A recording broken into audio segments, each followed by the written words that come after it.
gentlemen, welcome back to Harris Hall for the afternoon session of the March 21st, 2023 Board of County Commissioners regular meeting. We have an agenda before us this afternoon, Mr. Mokrajewski, but first a couple of items of business, if I may, and this is with the without objection from the board. I would ask Mr. Mokrajewski that you remove item 12A from today's agenda. That's been done. Do you mean 13A? 13A, do you mean? And then 13A, I'm going to ask that you, did we do that in the, okay. We voted on it To before. remove that from the agenda. Okay, then item 13A, if we could reschedule that to a different date to be discussed by the Board of County Commissioners agenda team. Without objection? Thank you. Then we'll move into our afternoon session, which is the first item on today's agenda is item 11A. It's a third reading and deliberations on Ordinance 2301 in the matter of amending Lane Code Chapter 10.600-25 to update the flood hazard regulation within the City of Eugene Development Codes 9.6705 through 9.6709 to align more closely with state law and the Code of Federal Regulations, which is CFR 44. I have a couple of city files and county files which I will not recite, if that's okay. And Ms. Mokrajewski, I'll ask you to introduce your panel and let's move forward. Jared Bowder, Associate Planner in Land Management, will take the item. Thank you. Thank you. Good afternoon, Chair Farr, Commissioners. I am Jared Bowder, the Staff Planner for the Eugene Floodplain Code Development Code Amendment Project. And also here today is Jack Blackham, the Permitting and Floodplain Manager for the City of Eugene.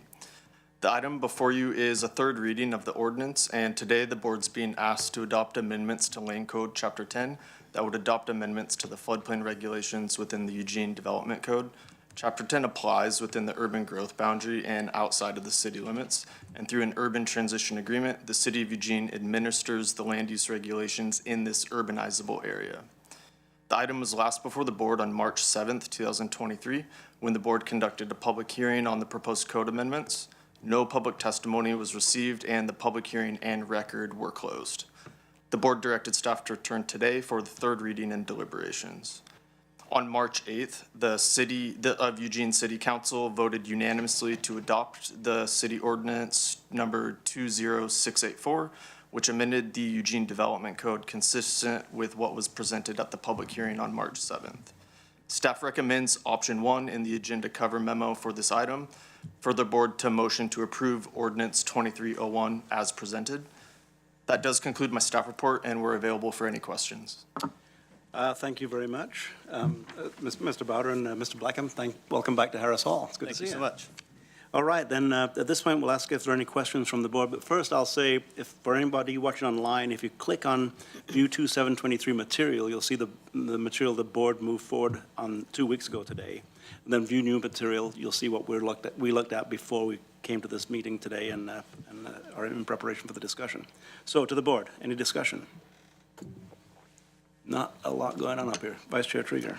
Chair, I'll move to approve ordinance number 23-01 as presented. I'll second.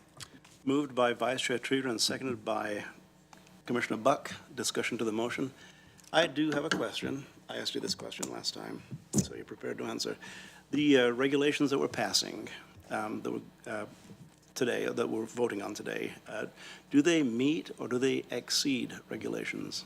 CFR 44 and/or state regulations, do they exceed the requirements? Are they more restrictive than the requirements? There are several provisions, 3 provisions exactly, to be precise, in the proposed code amendments that exceed state and federal minimum requirements, yes. So we are making a more restrictive code than we are required to make, at whatever expense that may be to future housing, whatever it may be. That's just my statement. Okay. Bearing that in mind, a discussion to the motion. Vice Chair. Thank you, Chair. I have a question because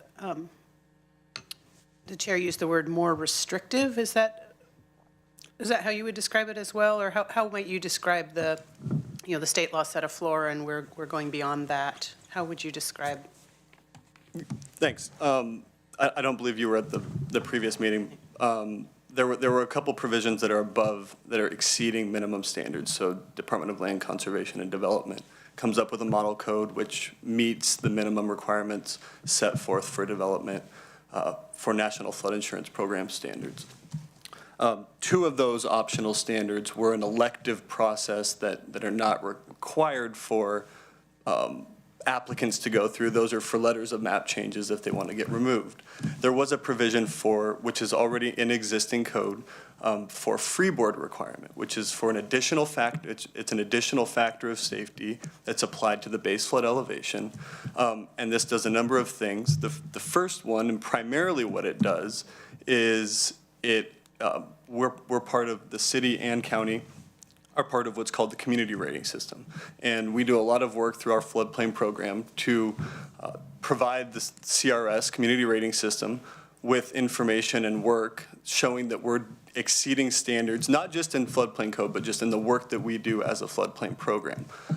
One of those requirements for our current score is to adopt this 1 foot freeboard requirement. That ends up providing an automatic discount of 15% on all flood insurance premiums for both residents within and outside of the regulatory floodplain. So if you're in the floodplain or outside of the floodplain, you can get flood insurance, and this automatic 15% applies to any of those. So we feel that this is a wide-ranging and very important benefit to provide all of anybody who elects to get flood insurance, and we can't do it without this provision. So that, coupled with the additional safety factor of safety that it provides against long-term flood losses, we felt that it was important to maintain. It's already in existing code. So this is just a continuance of something that is already existing. It's no more difficult to build a house in the floodplain than it currently is right now.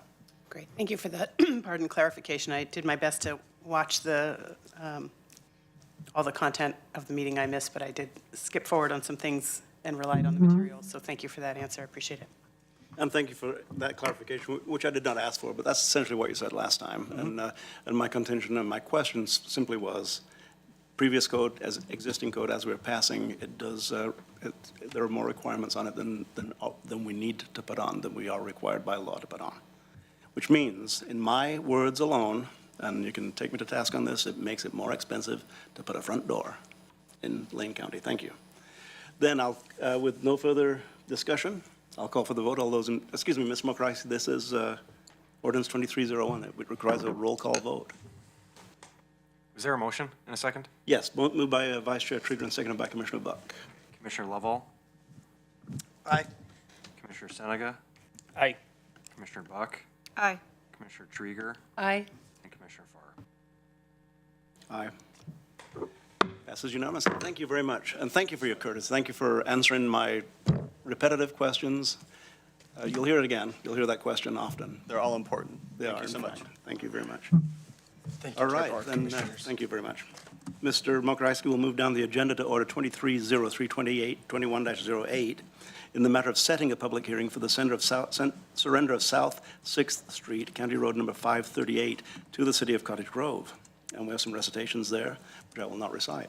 Mr. Mokrice, will you introduce your panel? Thank you, Chair. Jay Blame is here, our Lane County surveyor. Can you say that name again? I'm sorry. Thank you, Welcome, Chair Mr. Var. Good afternoon, Commissioners. I'm here today in the matter of setting a date for a public hearing for the proposed surrender of South 6th Street to the city of Cottage Grove. The city has requested that Lane County surrender the road pursuant to City Resolution 2090, which was dated February 13th, 2023.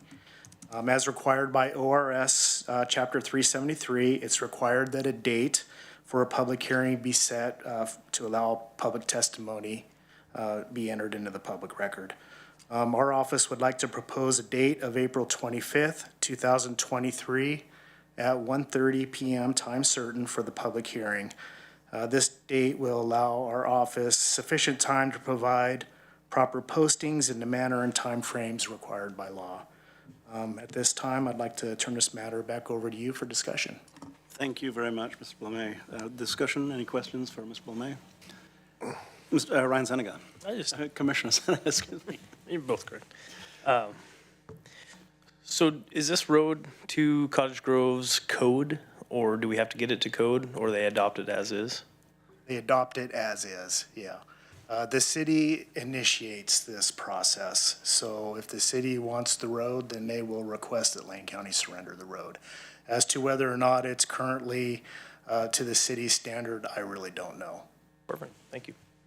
Thank you very much. And coincidentally, Cottage Grove's Public Works and Development Director was presenting to us just this morning. So I seen that. we could have asked him that question at that time. Further questions for Mr. Blumey? I'm seeing none. Vice Chair Trigger, do you have a motion? Oh, I'm sorry, I apologize. Do you have a question?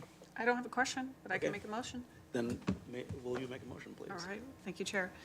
I'll move to approve the order and set a public hearing date of April 25th, 2023 at 1:30 PM time certain to consider the surrender of South Sixth Street to the city of Cottage Grove. Second. Moved by Commissioner Buck and seconded by Vice Chair Trigger. Order 23032107. Discussion to the motion. I'm seeing hearing none. I'll call for the vote. All those in favor, please say aye. Aye. Aye. Passes unanimously. Thank you so much. Thank you.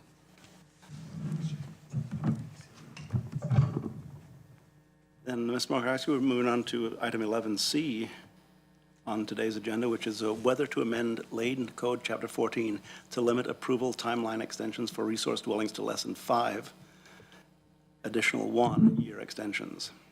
And we have some recitations which I will not recite. But Mr. Markowski, will you introduce your panel, please? Chair, Kevin Gilbride, Associate Planner in Land Management, is here to discuss this item with you. Good afternoon. We're moving like lightning today. Let's see. But we only strike once, ever. We already ran through my presentation once today.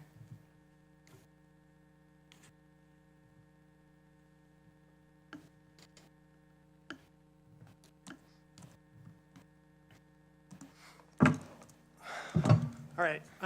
Good afternoon, Chair and Commissioners. My name is Kevin Gilbride, and I'm an Associate Planner with the Land Management Division, and I'm here today to discuss the Board's October 1st, 2019 assignment at the fifth reading of Ordinance Number 1903 for the Land Management Division to return to the Board with an amendment to the Lane Code Chapter 14, which would limit resource dwelling approval extensions to less than 5 additional 1-year extensions. The purpose of today's work session is to present the context for the board assignment and to determine whether the board maintains the same direction as assigned in October 2019 to change Lane Code to limit approval extensions for certain resource dwellings. So to begin, I'd like to give you all a refresher regarding the background of this assignment. Hopefully this won't take too long, but in 2015-2016, the Land Management Division began a multi-year effort to comprehensively overhaul the county's outdated land use regulations. On July 10th of 2018, the first step of the modernization process culminated with the board adopting the modernized Lane Code Chapter 14 for application review and appeal procedures through ordinance number 18-02. The modernized Chapter 14 was intended as a policy-neutral modification of the code to review procedures and nomenclature, provide more clarity to staff and the general public, to simplify the code, and to create a more user-friendly experience. However, the adoption of the new 14 was challenged and appealed to the Oregon Land Use Board of Appeals, LUBA, for, among other aspects, its continuance and codification of the long-standing county practice to allow for unlimited 1-year approval extensions for many discretionary approvals. So, what is an approval timeline extension? Discretionary approvals of type 2 or 3 decisions in Lane County, like those for many types of dwellings and resource zones, are generally subject to specific approval timelines of 2 or 4 years, depending on which code provision authorizes the use. And for today's discussion, we are generally talking about 4-year base approvals. And Lane Code Chapter 14 for application review and appeal procedures provides for, in section 090 for limitations on approved and denied applications. And subsection 6B describes the approval extensions and expiration provisions for residential development and resource zones. In subsection 7, it describes when and how an approval can be extended.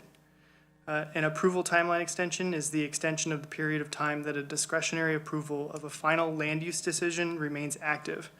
Or, in other words, an approval timeline extension grants a property owner or applicant more time beyond the base 2-year or 4-year approval to comply with the conditions or to act on an approval. So prior to the adoption of the current version of Chapter 14, it had been Lane County's practice to allow for unlimited 1-year extensions to many approvals, including those for certain resource dwellings. But subsequent to the adoption of the new Chapter 14 in June 2018, local land use interest group appealed some of the Chapter 14 changes to the Land Use Board of Appeals, or LUA, on January 31st, 2019. LUBA issued a final opinion and order, which is LUBA number 2018-093. That's attachment 1 of the agenda cover memo. And that decision remanded the new Chapter 14 back to the county for revision. And the basis for that remand included 3 assignments of error, but the main one was Chapter 14's allowance for unlimited successive 1-year extensions for certain permits, for residential development and resource land. The language at issue is underlined here and is read as: an initial 1-year extension period will be granted unless otherwise provided in the decision and except as provided in subsection 7E below. So in their remand decision, LUBA had analyzed Chapter 14's extension allowance in comparison to the guiding regulations that the section of the code is derived from. That's Oregon Revised Statutes 215417 and Oregon Administrative Rule 660-033-0140, and the legislative intent behind the adoption of both the ORS and the OAR sections. According to LUBA's analysis, Chapter 14's inclusion of 1-year approval extensions beyond the initial 4-year approval and singular 2-year approval extensions was contrary to the wording of the statutes and the legislative intent, and was therefore unlawful. LUBA considered that the use of the singular "and extension" in ORS and OAR means that permits for residential development in resource zones are limited to single permit extensions of 2 years. In response to LUBA's remand, in May 2019, Land Management returned to the board for a first reading of the corrected Chapter 14 that included no allowance for additional 1-year extensions. However, prior to the second reading and public hearing on June 11th, 2019, the Oregon Legislature passed House Bill 2106, which modified ORS to allow county jurisdictions to approve up to 5 additional 1-year extensions of certain permit approvals for dwellings in resource zones. The governor signed the new ordinances into law on June 20th, 2019, and LMD returned to the board for third reading of an updated Chapter 14 that included 5 years of additional timeline extensions and a retroactive look-back clause that looped in pre-existing active approvals. Although it went through different iterations between the third reading and adoption, Section 14090, subsection 6, subsection B, subsection 2 little i's, seen on the slide here, and originally proposed at the July 23rd, 2020 hearing, was adopted by the board as Ordinance 19-03 at the 6th reading on October 29th, 2019. So subsequent to that adoption, a local agency appealed ordinance number 1903 to LUBA with the consideration that the look-back clause looping in pre-existing approvals was unlawful. LUBA's final opinion and order, LUBA 2019-128, issued April 20th, 2020, which is attachment 2 of the agenda cover memo, remanded the adopted Chapter 14 back to the county for revision, and LUBA found that the additional 1-year extensions granted prior to the effective date of HB 2106 were unlawful, and that the retroactivity provision was also unlawful. In response, the Land Management Division returned to the board with Ordinance 2005 with the language shown on this slide, and the board adopted Ordinance 2005 on June 16th, 2020, and no appeal followed. So Ordinance 2005 is active at this time. Now, I guess to the meat of this, why are we here today? At the fourth hearing for ordinance 1903, the board and staff engaged in an in-depth discussion of the potential impacts of the county adopting allowances for HB 2106 for 5 additional 1-year extensions in full, or of limiting the number of allowances to some undetermined lesser amount than 5. Through much of the discussion, the focus of the board was on the county's need to provide surety to property owners that the standards and regulations assigned to their properties would not be in continual flux, and that they could rely on their approvals. However, in a split decision, the board ultimately directed staff to limit the possible 1-year extensions to 3 total, and considering that if property owners' existing permit approvals were to expire in that time, they would have the opportunity to reapply. Or to restart the process over again. However, and ultimately, the board decided to reverse that 3-year change back to 5-year extension allowances and ordered staff to return to the board with changes to Chapter 14 that would allow up to 5 1-year extensions or some iteration of that. So the board's original discussion of limiting the number of timeline extensions allowable to less than 5 allowed by the changes to statute by HB 2106 appears to have been predicated on the concept that if property owners were to lose their existing approval due to expiration, then they could simply reapply. However, in the time since the board's original discussion on September 10th, 2019, state law and case law have changed drastically, resulting in a regulatory landscape where many property owners with existing approvals would no longer be able to meet the standards for approval of resource dwellings. Namely, the standards for Lane County's most historically common resource zone dwelling approvals, otherwise known as forest template dwellings, are now more stringent than ever due to the passing of House Bill 2225 and case law surrounding Lane County's Rural Comprehensive Plan Goal 5, Flora and Fauna Policy 11. So the planning director, Amber Bell, touched on this briefly last week or on Wednesday, but for context, a forest template dwelling is a conditionally permitted dwelling in the impacted forest land zone within areas that already had a certain number of existing dwellings and lawfully established units of land on January 1st, 1993. It's a snapshot in time.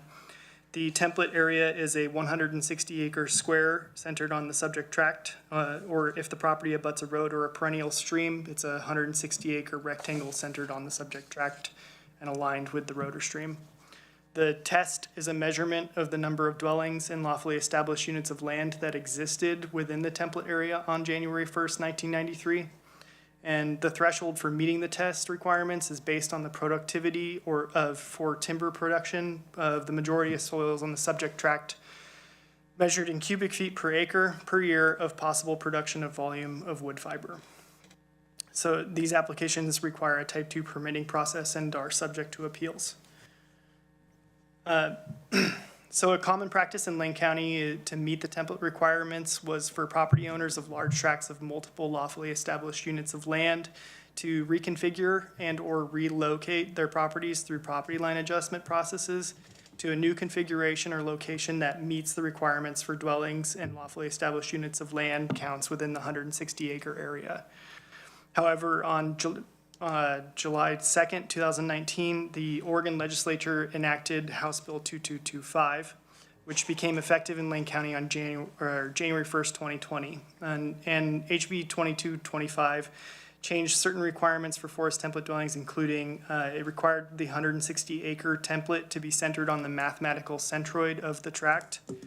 It prohibited property owners from using property line adjustments to relocate parcels from areas where they would not qualify for a template dwelling to areas where they would qualify for a template dwelling, and disallowed approval for a template dwelling if the lawfully established unit of land was part of a tract on January 1st, 2019, and another property that was part of that tract already had a dwelling or was approved for a dwelling. So in essence, HB 2225, 2225 tightened the regulations for template dwelling allowances across the state, and particularly in Lane County made unlawful the adjustment and conveyance practice of many property owners.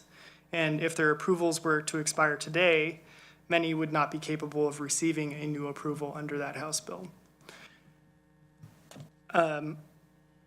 In addition to the adoption of House Bill 2225, recent case law from local appeals to the Oregon Land Use Board of Appeals have greatly tightened the regulations for template dwellings and other forest dwellings by requiring the application of maximum density standards to forest zones.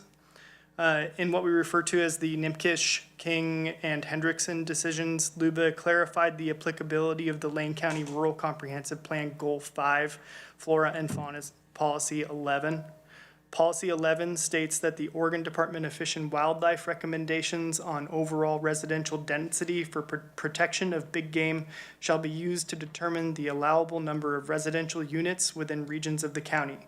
Any density above the limit shall be considered to conflict with Goal 5 and will be allowed only after resolution in accordance with OAR 660-016-000.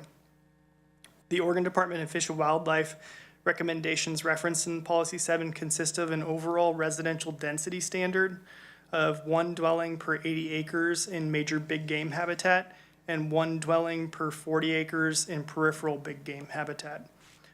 Where the major and peripheral big game habitat standards are applicable, density standards are calculated based on the number of dwellings within the subject tract. So it's the property itself.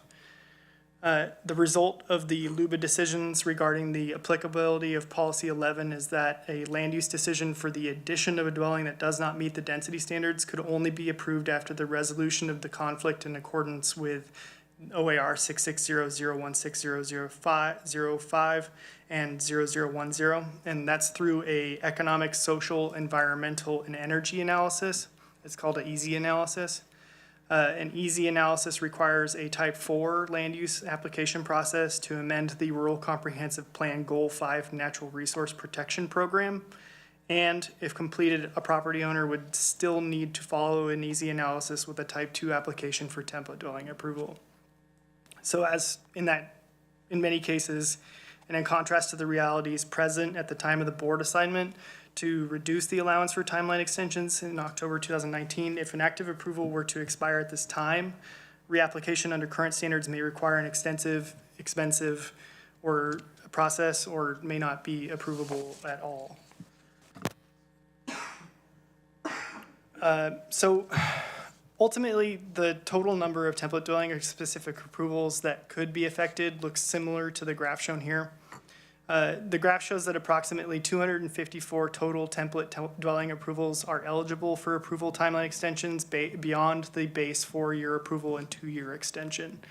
The data here was derived from our permit tracking application, Excella, and the timeline for eligible approvals is based on whether the original approval remained within the 4-year or 2-year approval periods at the time of the adoption of the new Chapter 14. Or was approved after the adoption of House Bill 2106. It's approximately 9-year look-back period to June 20th, 2014. And this graph shows that of the 254 eligible approvals, 119 of the, or approximately 47% of the eligible approvals have been fully acted upon. And the approved dwelling received final occupancy from our building department, and that 42 or approximately 17% of the approvals have expired. And then finally, that 93 or approximately 36% of the approvals that are in either various stages of building permit review or have not been acted upon yet, i.e. they have not applied for building permits for the approved dwelling. The 93 approvals in various stages of building permit review or application could be extended or further extended under the current version of Chapter 14090, but a change to Chapter 14 to reduce the extensions could affect that. This data also shows that approximately 28% of active approvals have not been acted upon, and approximately 44% of approvals finalized construction within the first 4-year approval period with no extensions. And that of 89% of all of approvals that are acted on within the first 4-year approval period. And one last thing is that approximately 17% of template approvals are extended at least once. So although I've focused on template dwellings and the restrictions thereof in this presentation, the full list of resource dwelling permits that could be affected by this proposed change is broader than that. The full list is provided in Lane Code, Chapter 14090, subsection 6, subsection B, subsection little I, and is shown on the slide you see here. But as shown here and in subsection I, changes to the approval timeline extension allowances of Chapter 14 could result in earlier expiration of approval for non-farm dwellings and exclusive farm use zones, caretaker, large tract, lot of record, template, and replacement dwellings in the impacted forest land zone, and caretaker and replacement dwellings in the non-impacted forest land zone. So what the data doesn't show is that removal of the additional allowances for timeline extensions could impact the existing approvals of many other applications besides template dwellings, which could result in expiration and require many property owners to reapply, and in some cases, reapproval may not be an option. And I'll just in summary, on October 1st, 2019, the board assigned our staff to return with an amendment to Chapter 14, which would limit resource dwelling approvals to less than 5 additional one-year extensions. However, based on the background and analysis provided today and the agenda cover and in the agenda cover memo, staff requests further guidance from the board regarding next steps on this matter. But that concludes my presentation at this time, and I'm here for questions. Right on. I missed that. Could you say that again from the top? You know, to the new commissioners who, as you're beginning your foray into the world of land use, you checked that agenda item for today, and I think it's about 260 pages long-ish, something like that. And consequently, it's impossible with the breadth of work that we do to really study in depth all of the nuances of land use, particularly in cases like this, where we're changing existing laws that have been in place for a long time, and we are changing what people feel is the process for the land that they own. We're making it not the process that they maybe bought the land on, that they've been existing in that land on. Maybe they've been waiting to pass it along to the next generation, whatever it may be, but they're not going to be able to use the land, potentially. And in many other cases, I wrote the words down, many other cases, they're not going to be able to build at all because they're not going to get their permit renewed.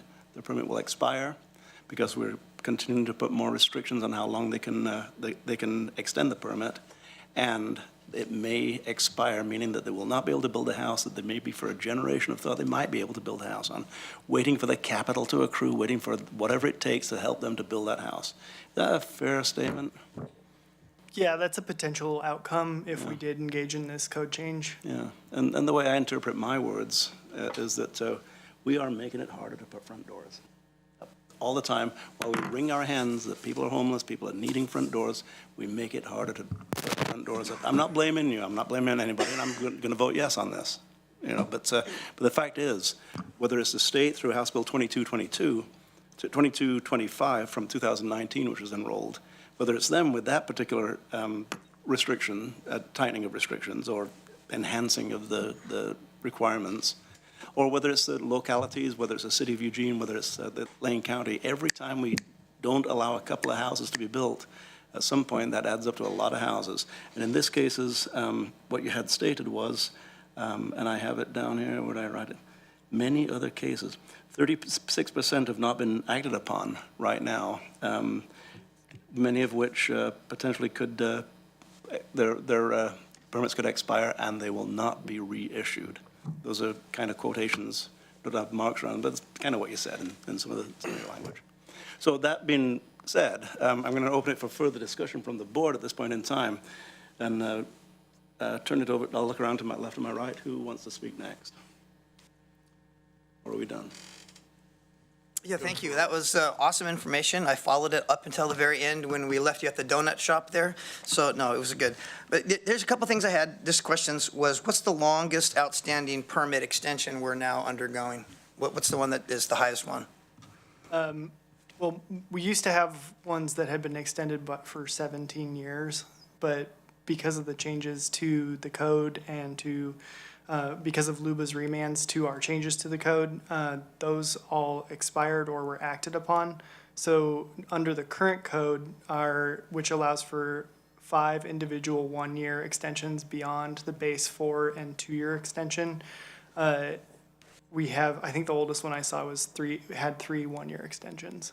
So to Chair's point, you know, if this person maybe has a legacy plan and passed down their children, those kinds of people are already taken care of. It sounds to me like we're just in the people that are now in the 3-year extension kind of issue.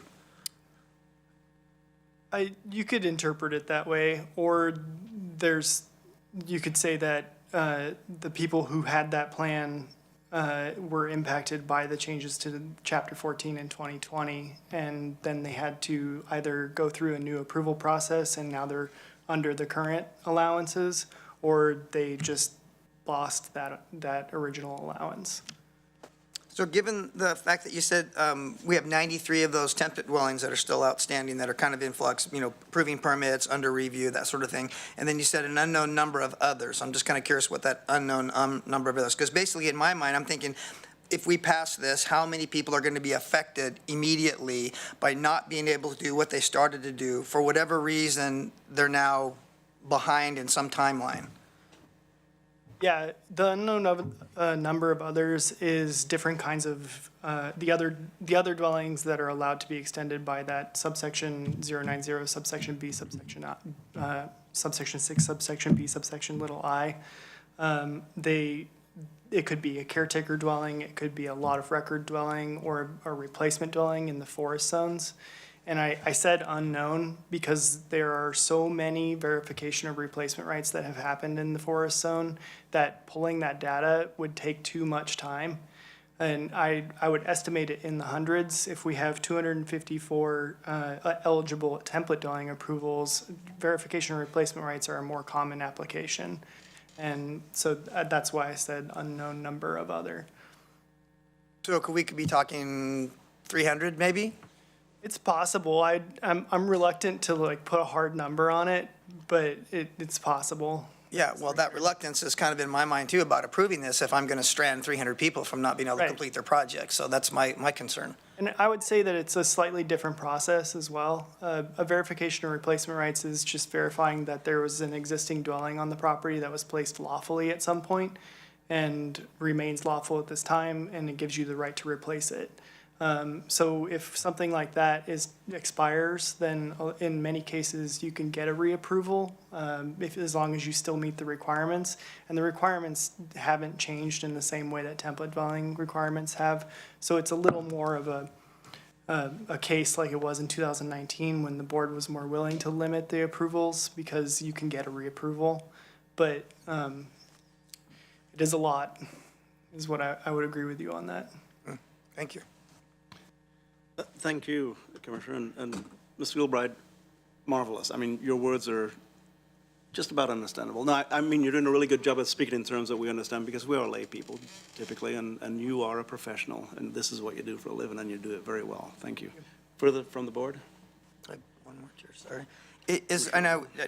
Thank you. I know I'm coming in late on this. Has there been any discussion of any amendments to make sure we don't leave those, let's say, 300 people hanging like I'd asked before? Well, I think at the state level, there's currently legislation that's going through to change the allowances for replacement dwellings. I don't know it verbatim yet. I probably will in a year, but it seems to be heading towards a lessening of restrictions for replacement rights, but I wouldn't put my hat on it right away. So if we approve this, does it make it harder or easier for those, or the same, neutral? Well, it's a different process. So we wouldn't be changing anything about the way that people get an approval by doing this. We would just be changing how long that approval can be extended. And Planning Director Bell is joining us. If I may answer that question. Please. She just keeps getting closer and closer. So today, we're before you in a work session to request direction on whether or not to proceed with this board assignment, if this is a board assignment that the board still wishes LMD to engage with. If so, we would be happy to continue with it. If not, then we would follow the board's direction. Currently, as Kevin has mentioned, the code allows up to 5 years of 1-year timeline extensions, and that comes directly out of state law, so that's the maximum allowance based on state law. If the board directed us to proceed with the current board assignment, then that would be looking at a lesser number, but currently the code allows the maximum number of timeline extensions, the maximum amount of time that property owners have Much to clearer. rebuild. Thank you very or much. develop. And I'm going to restate that emphasis briefly before I go to Vice Chair Trieger, and that is that we have alternative 1 or 2. Alternative 1 is to continue with the assignment. Alternative 2 is to drop the assignment. That's simple. And the assignment would make it more, I mean, in one way or another, more restrictive for people. It would make it a tighter timeline potentially for people to act on their existing permits. That's a possible outcome, yeah. It Yeah. would be up to you to choose. Yeah.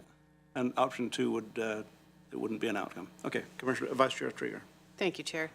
And to that, that's exactly where I was going, was process. If we were to consider this assignment closed, it's a for now, like all, right? I mean, then we could let the legislature complete its business, start implementing bills that impact this issue, and then get a report back on the impacts of that implementation of new state law. And then if any commissioner wanted to provide direction that opened a new assignment in that new context, that's a possibility. That's my interpretation too, and you're both nodding your heads. We're unanimous. Then we have before us an option, just to give you direction, and I'm going to take a stab at direction, and you all can override me.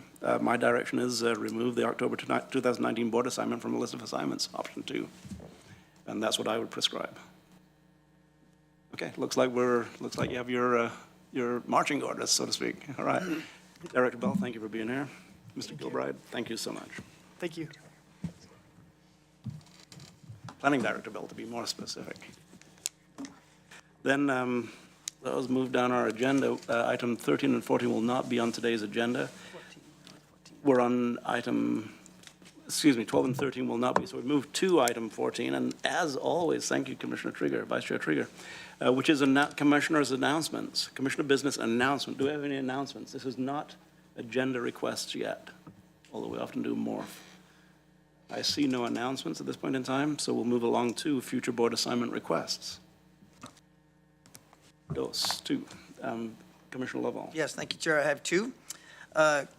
Back in the schedule in the agenda, ORS 271.3302, about county transfers we spoke about this morning. I'd like to request a follow-up assignment to have our property manager look and analyze properties for zoning options, condition assessment, and projected cost for adequate remediation to partner with possibly a service, housing, or treatment entity, including those in unincorporated areas. And I'll look around for head nods on that. What I view that as is just a continuation of the discussion we began this morning to get into more depth what our options are with the foreclosed properties and how we are handling it and to make the most, the highest possible use of it ultimately. Is that okay? Yes. I'm a yes on that, so looking around for head nods. See at least 3, so go ahead. And the second one is a follow-up assignment to the future impacts of the CBB and CBA. I would like to have staff come back with a recommendation to raise the minimum limit to a more realistic or one that would entail a more small project purview to reflect the current inflationary standards. Is that a work session to consider such? Could be, yeah. Right now that stands at 500,000, and some of the discussion we had this morning, that amount seemed fairly low for entry level, if you will, sort of assignments to municipal projects. So maybe just a discussion about how that would be better off if we raised it even back to the limit that it started out at $1 million or more. Ms. Smoker, I was going to ask you, does that seem like a clear assignment to you? Well, I heard recommendation from staff, which I think we would look to the board. So if the board wants to have a work session to have a discussion about changing the limit, that's clear, and that's fine. But I don't think there's going to be a recommendation from because it's really the board's policy. Does that make sense? So then what you're asking for is a work session to consider changing the limit, which would come back as a work session with, okay. Yeah. The only thing I did ask Sean Waite where she thought the inflation number might have taken us, just to a, not a recommended number, but where we would be at with current inflation. And you got She a seemed to- response that by tomorrow you should have that information could go into this That's what, discussion? yeah. Because tomorrow's a bit of a deadline for Ms. Wade. Okay, good. More than one way, yes. Okay, then does that wrapping in, and does that, I think we can report back on what that would be. It's probably gonna be in, that to me feels like it would be in the matter of hundreds of thousands, maybe a couple 100,000 max. So just for, I mean, when you look at what inflation has been the last couple of years, and the rate is at 500, so I'm just saying, we can bring that information back, and that can help inform the work session that the board has. Yeah. is that matches with your request? It's close enough, yeah. I'll look for head nods on that. I see 3 at least, so there we go. Any further future board assignment requests? I'm seeing none, Ms. Morgreisky. Then we'll move down to a review of assignments. So I just have, oh, sorry. I just wanted to acknowledge that we, even before today, we have about 20 work assignments in the queue. And some of the recent work assignments have come back pretty quickly, but it does delay work on previous assignments. I don't know if we want to re-review all of our assignments, but I want to be able to make sure that staff has enough time to work on the assignments that were previously given. Okay. And, you know, I've been a commissioner for 10 years, and about every 2 years, a lot of new assignments come in, about every 2 years, coincidentally with elections. So that is kind of the way it is, and I think reviewing them periodically, Mr. Morgreis, to drop them if they can be dropped, or to report on progress. Maybe that's something we could do at the next agenda-setting meeting. Vice Chair Trieger. Thank you, Chair. Just a reminder, we did do a review of assignments, and we were able to close several in one swoop. So we have really cleaned up our pending assignments list. So I'm not looking at the list, but I presume Commissioner Buck is with that statement. So where we are is where we are. I'm not sure there would be that much difference if we did a review. I just We just wanted did it 2 months ago. to make sure that we have been able to give staff enough time to work on older assignments as well. Well, Ms. Morgreisky, I'll ask you to comment on that, but what I would say is that let's take a look at the assignments again, as we do. We consider looking at that every agenda-setting meeting. Let's see if anything is aging, and if something has just become stale or stalled, and if there's a reason for that, if there's a way to, jumpstart it, get it either forward, off the list by completing it, or off the list by saying that is out of date. So we can maybe look at that on the March 28th agenda-setting meeting, which is next week, for the April 5th or whatever that is, board meeting. Perfect. Does that work okay? Okay. So I don't know that that's an assignment, but I think that's just a direction, perhaps. Is that okay? All right, anything further? Then back to you, Ms. Morgreisky. We have item 15, which is your review of assignments. So I just have those two, the request to analyze housing options for foreclosed properties, and bring that back for, actually, I'm not clear on that. Is that a work session also? Or what's the specific, I heard request the property manager analyze. Basically, if it's looking at the properties that we have, what it would take to rehab, say it's $30,000 or whatever, what would it take to rehab it to get it to a bring it to- specific specification, like ADA requirements, those kinds of things that we can use within the purview of service, nonprofits, veterans, daycare, that sort of thing. So what it would take to get those properties to the place that we could put them out on the market or partner with another community. That we could partner with, yeah. Develop them, okay? Does that include the discussion that we had that would be potentially for childcare purposes or whatever it may be? I mean, I would presume it would. That'd be a part of that discussion, so. Sounds like it. Okay, good. Is that, sorry. I apologize. I was looking at a note for a minute from this morning, but I'll just ask how, I just want to make sure I'm not opposed to the assignment necessarily, but I want to make sure it's not a redundancy to what's already in place, that we're not issuing an assignment to make, because again, as Commissioner Buck pointed out, it takes staff a lot of work to prepare the memos and prepare for presentations. So I just want to make sure this isn't so redundant to existing work that it really isn't a wholesale assignment, but maybe just some conversations one-on-one with a championing commissioner and the staff to understand what the opportunities are to be more expansive with our policy around foreclosed properties. Is what's being asked not a redundancy to what's already in place? I I don't think so. It sounds like it's an extension Okay. of what was already requested, that we identified the properties and some of the constraints and what's happened to date. And now it's looking at this is what I'm hearing, looking at the investments or work required to bring those properties up to a level that we could actually develop them for some purpose. I see. beneficial Thank you for purpose. that. That's why, That's how I took it.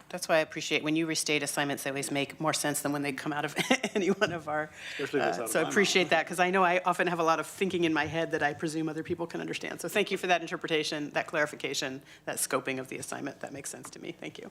And in my mind, I thought of it as a refinement of an existent assignment, and that the existing assignment may have actually been satisfied by today's work session, so this is kind of a reboost on that, so. Thank you. The second was a work session to discuss adjustments to the dollar amount limit for the community benefits bidding work that is done. And that was a work session. Right. Very good. Any corrections or questions on that? Okay, Ms. Markowski, that's it for your assignments. With that, we have completed our executive session requirements or needs for today, at which point there's one thing left to do. We will be back in for our next board meeting, April 5th, I believe it is. We're down next week, so. Fourth. April 4th, thank you very much, at 9 o'clock in Harris Hall, and we are adjourned.